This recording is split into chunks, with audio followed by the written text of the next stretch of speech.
There's a curious image that often comes to mind when we hear the word tarot. A dimly lit room, the scent of incense curling in the air, velvet-draped tables scattered with enigmatic cards, and a mysterious figure, perhaps cloaked, perhaps whispering secrets of the unseen. Too many, it feels like a relic from a forgotten past, relegated to fortune-tellers, mystics, and seekers of the supernatural. For centuries, tarot has occupied a space at the edge of the rational world, living in the shadows of mystery and myth, beckoning the brave to step beyond the veil of logic, into the unknown. But what if I told you that one of the most respected minds in the history of psychology, a man celebrated for his clinical rigor, for his groundbreaking theories of the mind, not only acknowledged tarot's value, but deeply respected its symbolic depth? What if this man, whose name is etched into the foundations of modern thought, saw in the tarot not superstition, but structure, not delusion, but deep truth? Carl Gustav Jung, Swiss psychiatrist, visionary thinker, founder of analytical psychology, a man who dared to map the hidden architecture of the soul.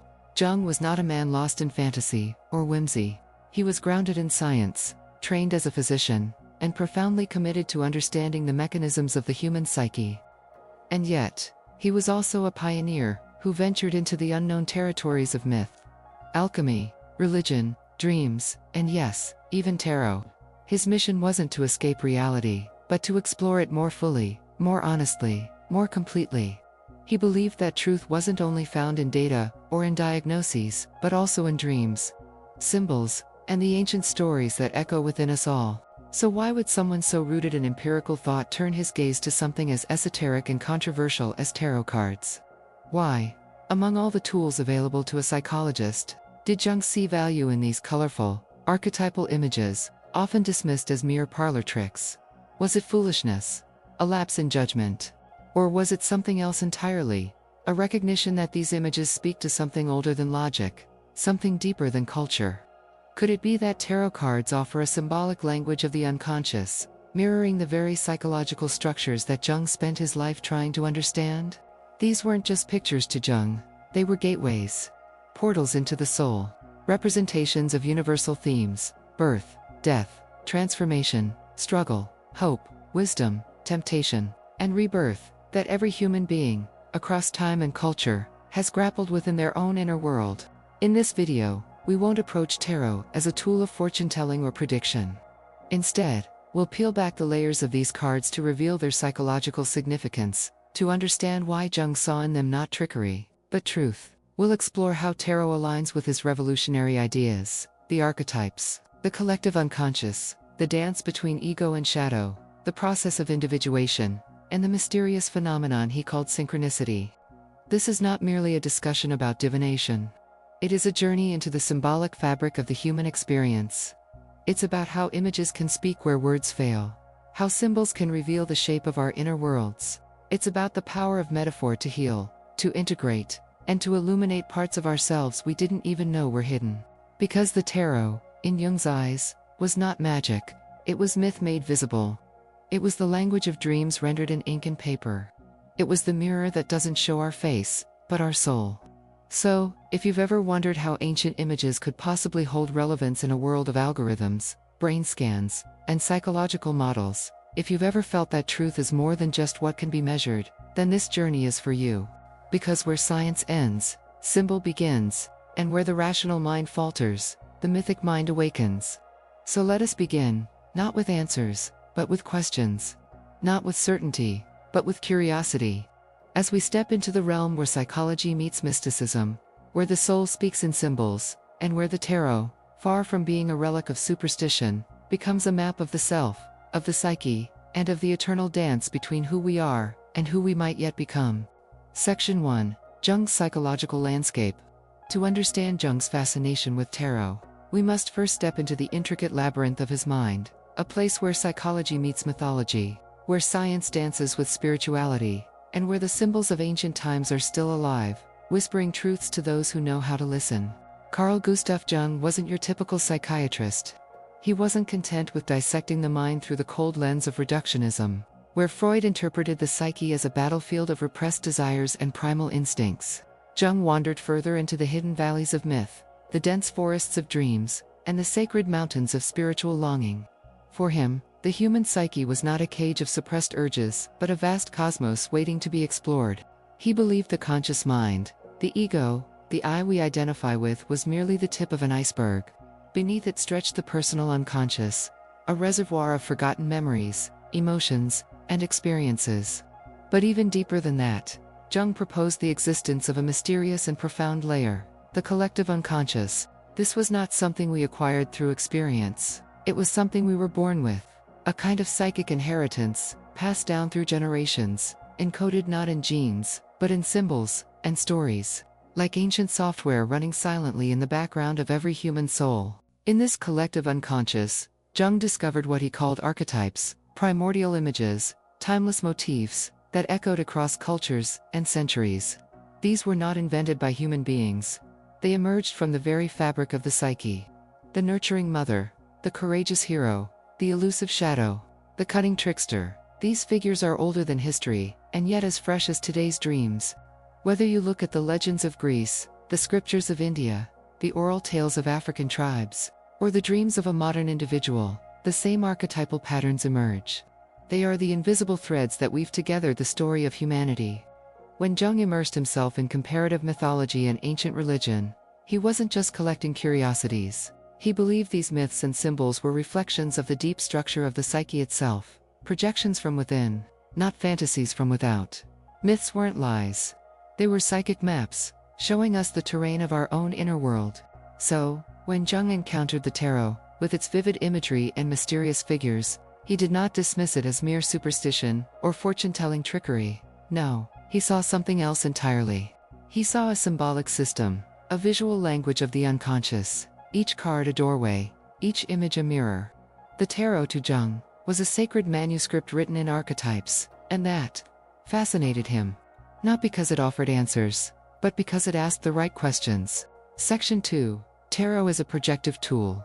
Now, let us turn our gaze to the cards themselves. Those curious pieces of cardboard, inked with centuries of mystery and meaning. A traditional tarot deck contains 78 cards, divided into two main sections, the 22 major arcana, and the 56 minor arcana. The minor arcana reflect the everyday experiences of life, emotions, conflicts, relationships, decisions. But Jung's eyes were drawn to something deeper, the major arcana. These 22 cards are not just illustrations, they are archetypal chapters in the journey of the soul. The Fool, the Magician, the High Priestess, Death, the Tower, each one a symbol, each one a stage, in the process of becoming. They don't tell a linear story, but a cyclical one, a story that loops through every life, every dream, every moment of awakening. Let's take a closer look. The Fool is not a fool in the modern sense. He is the soul at the threshold of life, naive but open, vulnerable yet fearless, a wanderer with a flower in his hand and the wind at his back. He represents the beginning of the journey, the sacred leap into the unknown. The Magician embodies potential, creativity, and willpower. He is the one who says, "As above, so below." With one hand reaching to the heavens and the other pointing to the earth, he bridges spirit and matter. The High Priestess sits between the pillars of darkness and light. She is the guardian of the mysteries, the keeper of hidden knowledge, the voice of inner wisdom. She doesn't speak loudly, she whispers in dreams. Death, feared by many, was for Jung a card of transformation. It symbolized the shedding of old identities, the composting of the ego so that something new could grow.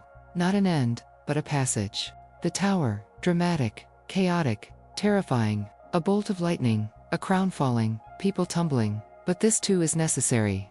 It represents the shattering of illusions, the collapse of false structures we build around our identity. Destruction, yes, but also liberation. To Jung, these were not mere illustrations, they were living symbols. They expressed the same truths he found in dreams, myths, and art. They pointed not to external events, but to inner processes, the movements of the soul, as it seeks wholeness. He didn't believe the cards could predict the future, in the way fortune-tellers often claim. He wasn't interested in divination as destiny. What intrigued him was projection, the psychological mechanism through which we see our own unconscious material reflected in the outer world. When an inner situation is not made conscious, it appears outside as fate, Jung wrote. In other words, what we refuse to face within ourselves will eventually confront us from without. Tarot, in this light, becomes a mirror. A set of symbolic Rorschach-blots. You look at a card, and what you see is shaped by the contents of your own unconscious. The card doesn't tell you what to believe, it invites you to explore what you already carry inside. This is where Jung's concept of active imagination becomes essential. It is a method of dialoguing with the unconscious, through fantasy, imagery, creativity, and yes, through tarot. Instead of repressing the contents of the unconscious, we give them form, color, story, and shape. We bring them into the light of consciousness, so when you draw a card and reflect on its meaning, you're not summoning some cosmic force to reveal your fate. You are doing something far more powerful. You are confronting yourself. You are entering into a conversation with the hidden parts of your soul. Tarot, for Jung, was not about magic, it was about meaning. It was not a tool for telling the future, but for understanding the present. It was a sacred mirror, a symbolic language, a ritual of reflection. And that is why, even today, Jung's legacy continues to echo in every tarot reading that dares to go deeper than prediction, into the soul's timeless longing to know itself. Section 3. Synchronicity. Meaningful coincidence. But Jung went even further. He ventured into a realm that many scientists of his time avoided. A dimension of experience that cannot be measured in equations or trapped in formulas. He introduced a concept that still sparks debate and fascination today. Synchronicity, the mysterious idea of meaningful coincidence. This isn't just about luck or random events. It's about something deeper, when two things happen at the same time, and somehow, you just know they're connected, not by logic, not by causality, but by something much older, much more primal, meaning. Picture this, you're standing at a crossroads in your life. Your mind is heavy, filled with uncertainty. You're unsure which direction to take. Then, on a whim, you pull a tarot card, and it's the Lovers. This card, rich with layers of meaning, symbolizes not only romantic love, but choices, alignment of values, and the uniting of opposites. Suddenly, it resonates. It speaks to you. It feels like the universe has handed you a mirror, just when you needed one. Is it just chance? Just a coincidence? Or is there something more mysterious at work? Jung would argue it's absolutely meaningful, not because the card dictated your future, or summoned some magical force, but because your unconscious mind, with all its hidden wisdom, guided you toward that symbol. It's as if the soul recognized what the ego couldn't. In Jung's view, synchronicities are like whispers from the deep, quiet nudges from the unconscious, drawing your attention to something that matters. Just as dreams reveal truths we ignore while awake, synchronicity reveals patterns in the chaos. A kind of order beneath the surface of life. He once said, "Synchronicity is an ever-present reality for those who have eyes to see." It's a poetic way of saying, if you learn how to look, life is always trying to speak to you. To Jung, tarot was not a toy. It was a dialogue with the unconscious. A sacred conversation between the parts of yourself you know, and the parts you've forgotten. Each card wasn't just a picture, it was a symbol, a key, a fragment of the great language of the psyche. And synchronicity. It was the grammar of that language, the mysterious way the universe stitches inner and outer events into one living pattern. Section 4. The Tarot Journey as Individuation. Now, here's the key to it all. Individuation, Jung's central and most profound concept. Individuation is not about self-improvement in the modern, superficial sense. It's not about being better, richer, or more successful. It's about becoming whole.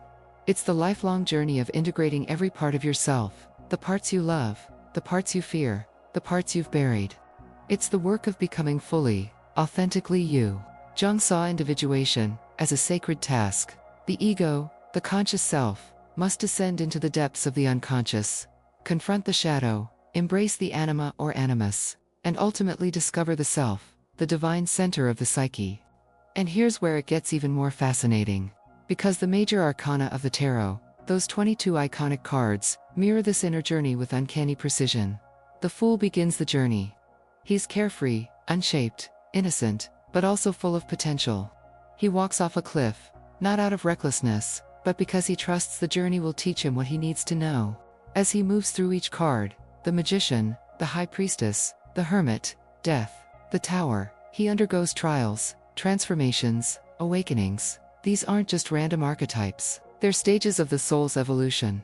He learns, he stumbles, he falls, he gets back up. He is stripped of illusions and reborn in deeper truth. And at last, he reaches the world, not as the same person, but as someone who has integrated his inner opposites. He is whole. Does this sound familiar? It should. It's the hero's journey, the path found in mythologies across every culture, and it's also Jung's path of individuation. But Jung didn't believe this was just myth. He believed this is everyone's story. Your story. The tarot, then, is not a manual. It's not a rigid set of instructions. It's a mirror, a living archetypal map that reflects your inner terrain. It doesn't tell you who you are. It shows you where you are in the journey. It invites you to go deeper, to ask better questions, to walk more consciously. And that's what Jung loved most about it. Not that it could predict your future, but that it could illuminate your path, the path toward authenticity, toward the self, toward the divine spark within you. Section 5. Modern Reflections. Jung's Legacy and the Living Tarot. Today, more than 6 decades after his death, Carl Jung's name still echoes through the vast and intricate halls of psychology, literature, spirituality, and even the ever-shifting landscape of popular culture. His ideas have seeped into places, both obvious and obscure, from the couch of the therapist to the pages of a best-selling novel, from the dialogue of a film character to the whispered reflection of someone searching for purpose in the middle of the night. But perhaps nowhere is Jung's influence more quietly, yet profoundly alive than in the hands of someone sitting at a small table, fingers gently shuffling the worn edges of a tarot deck. It's not about predicting the future. It's about understanding the present, through symbols, through images, through the language of the soul. We live in a time when science and spirituality are often pitted against each other like rival kingdoms, one demanding empirical proof, the other asking for faith in the unseen. Meaning is often reduced to metrics, and symbols are dismissed as relics of a less enlightened age. In such a world, we're trained to see with our eyes, but rarely with our intuition. Jung offers a third path, not a compromise, but a convergence, a way of seeing that honors both the clarity of science and the depth of spirit. His work invites us into a realm where psychology becomes mythic, where dreams are not discarded but decoded, and where inner truth takes precedence over external validation. He never claimed the tarot was magical. He didn't elevate it to the status of divine scripture.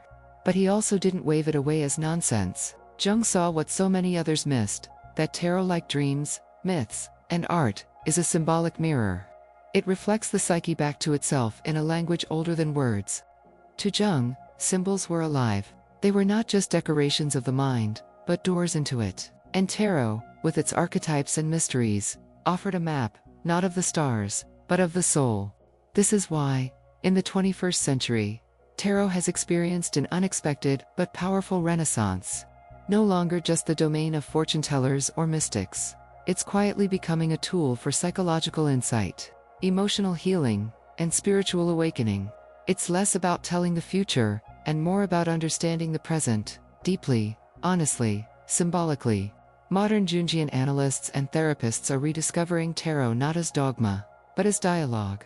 They're using it to bypass the walls built by language and logic, reaching parts of the unconscious that resist direct inquiry. A single card can evoke a feeling that an hour of conversation might never touch. It speaks in images. It stirs the deep waters. In a world obsessed with answers, tarot offers questions. In a society addicted to speed, it invites slowness. In a culture of distraction, it brings attention back to the soul. Tarot becomes a sacred conversation, not with the divine, but with the hidden aspects of ourselves. It asks us to pause, to notice, to reflect, to listen.